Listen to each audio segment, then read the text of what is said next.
بسم اللہ الرحمن الرحیم۔ آج 16 ذی-القعدہ ہفتہ کے دن کا خاص وظیفہ لے کر آپ کی خدمت میں حاضر ہوا ہوں۔ یہ وظیفہ غیب سے دولت حاصل کرنے کا بہترین عمل ہے۔ یہ وظیفہ وہ لوگ لازمی پڑھ لیں جو کہتے ہیں کہ ہماری دعائیں قبول نہیں ہوتی، ہماری حاجات پوری نہیں ہوتی، ہمارا بال بال قرضوں میں جکڑا ہوا ہے۔ یہ وظیفہ ان لوگوں کے لیے ہے جو شدید پریشانی میں مبتلا ہیں، جو چاہتے ہیں کہ ہماری ساری مشکلات حل ہو جائیں، ہمارا قرض دنوں میں اتر جائیں، ہماری ہر دعا قبول ہو جائے۔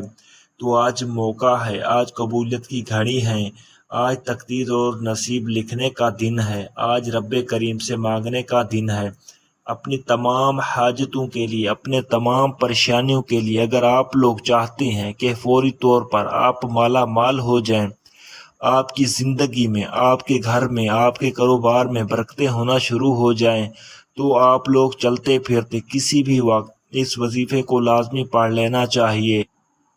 آپ پاکستان سے ہو، چاہے انڈیا سے ہو، چاہے بنگلہ دیش، نیپال، افغانستان، دنیا کے جس ملک، جس گاؤں، جس گلی میں آپ لوگ موجود ہوں، آپ لوگ اس ویڈیو کو جیسے ہی کلک کرو گے، پہلے تو یہ ویڈیو مکمل دیکھ لینا اور اس وظیفے کو جس طریقے سے بتایا جائے گا بالکل اسی طریقے سے پڑھ لینا۔ میری بات پر آپ کو تب یقین آئے گا جب آپ لوگ اس وظیفے کو پڑھ کر اپنے حاجتوں کو پورا کرتے ہوئے دیکھ لو گے۔ آپ کو تب یقین آئے گا جب آپ لوگ اپنی زندگی میں دولت کو آتے ہوئے دیکھ لو گے۔ یہ غیبی دولت کا وظیفہ جس کسی کو بتایا، راتوں رات اس کی زندگی ہی بدل گئی۔ جس نے صبح میں وظیفہ پڑھا تو شام تک اس کو دولت مل گئی۔ اپنے تمام مقاصد کی نیت کرتے ساتھ ہی فوری طور پر آپ نے ایک بار اعوذ باللہ من الشیطان الرجیم بسم اللہ الرحمن الرحیم پڑھ کر وظیفے کا آغاز کرنا ہے۔ اور سب سے پہلے اب آپ لوگوں نے فوراً 3 وظائف پڑھنے ہیں، تینوں وظائف الگ الگ پڑھنے ہیں۔ پہلے نمبر پر ایک وظیفہ، پھر دوسرے نمبر پر تیسرا، تینوں وظائف کو کسی طرح پڑھنے ہیں، کتنی تعداد میں پڑھنے ہیں یہ اچھی طرح سمجھ لیجئے گا۔ اور اگر آج کا عمل، آج کی ویڈیو آپ کو اچھی لگی تو ایک لائک ضرور کیجئے گا اور چینل کو ضرور سبسکرائب کر دیجئے گا۔ اب پیارے بھائیوں، پیارے ساتھیوں، آج کا وظیفہ سمجھ لیں۔ سب سے پہلے آپ نے سورہ اخلاص پڑھنی ہے۔ سورہ اخلاص ہر کسی کو زبانی یاد ہوتی ہے۔ سورہ اخلاص رب کریم کی وحدانیت کو بیان کرتی ہے۔ ایک بار سورہ اخلاص پڑھنے سے قرآن مجید کے 10 پاروں کا ثواب ملتا ہے، اور 3 بار سورہ اخلاص پڑھنے سے مکمل قرآن مجید پڑھنے کا ثواب ملتا ہے۔ سورہ اخلاص کی تلاوت سماعت فرما لیں۔ بسم اللہ الرحمن الرحیم، قل هو اللہ احد اللہ الصمد لم یلد ولم یولد ولم یکن لہ کفوا احد۔ سب سے پہلے سورہ اخلاص آپ نے صرف ایک بار پڑھنی ہے۔ جب ایک مرتبہ سورہ اخلاص آپ لوگ پڑھ لیں تو اس کے بعد آپ نے پہلے نمبر پر جو وظیفہ پڑھنا ہے، یہ وظیفہ یا سلاموں کا وظیفہ ہے۔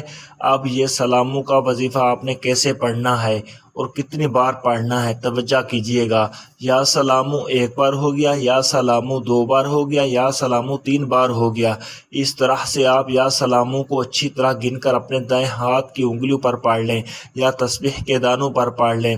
آپ نے صرف 11 بار پڑھنا ہے۔ کیسے پڑھنا ہے میں نے آپ کو پڑھ کر بتا دیا ہے تاکہ وظیفہ پڑھتے وقت آپ کوئی چھوٹی سی بھی غلطی نہ کریں۔ اب دوسرے نمبر پر آپ نے کون سا وظیفہ پڑھنا ہے؟ اب آپ نے یا رزاقو کا وظیفہ پڑھنا ہے۔ یا رزاقو ایک بار ہو گیا، یا رزاقو 2 بار ہو گیا، یا رزاقو 3 بار ہو گیا۔ اس طرح سے اس وظیفے کو بھی آپ تسبیح کے دانوں پہ پڑھ لیں یا ہاتھوں کی انگلیوں پہ پڑھ لیں۔ آپ نے صرف 21 مرتبہ پڑھنا ہے۔ اب اس کے بعد آپ نے تیسرے اور آخری نمبر پر ایک اور وظیفہ پڑھنا ہے، پھر آپ کا آج کا عمل مکمل ہو جائے گا۔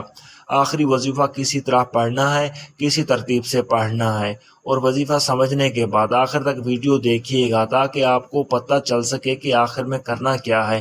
تیسرے نمبر پر جو وظیفہ آپ نے پڑھنا ہے، یہ وظیفہ یا فتحو کا وظیفہ ہے۔ یا فتاحو ایک بار ہو گیا، یا فتاحو 2 بار ہو گیا، یا فتاحو 3 بار ہو گیا۔ اس طرح سے یا فتاحو کو آپ نے دائیں ہاتھ کی انگلی پر پڑھ لیں یا تسبیح کے دانوں پہ پڑھ لیں۔ آپ نے صرف 11 بار پڑھنا ہے۔ جب 11 مرتبہ اس وظیفے کو بھی پڑھ لیں تو اس کے بعد آپ نے پھر سے ایک بار سورہ اخلاص پڑھنی ہے اور پھر آخر میں ایک بار وہی درود پاک لازمی پڑھ لیجئے گا جو آپ نے عمل کے شروع میں پڑھا تھا۔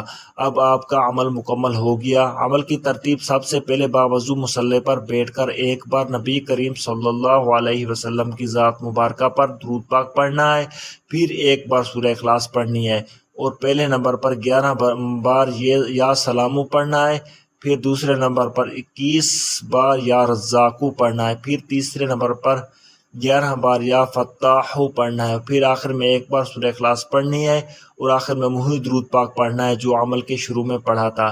یہ وظیفہ پڑھنے کے بعد اپنے دونوں ہاتھ دعا کے لیے اٹھا لینے ہیں۔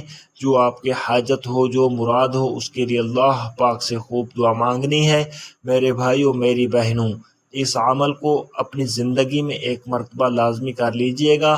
اپنی دعاؤں میں اپنے بھائی کو بھی یاد رکھیے گا۔ اللہ حافظ۔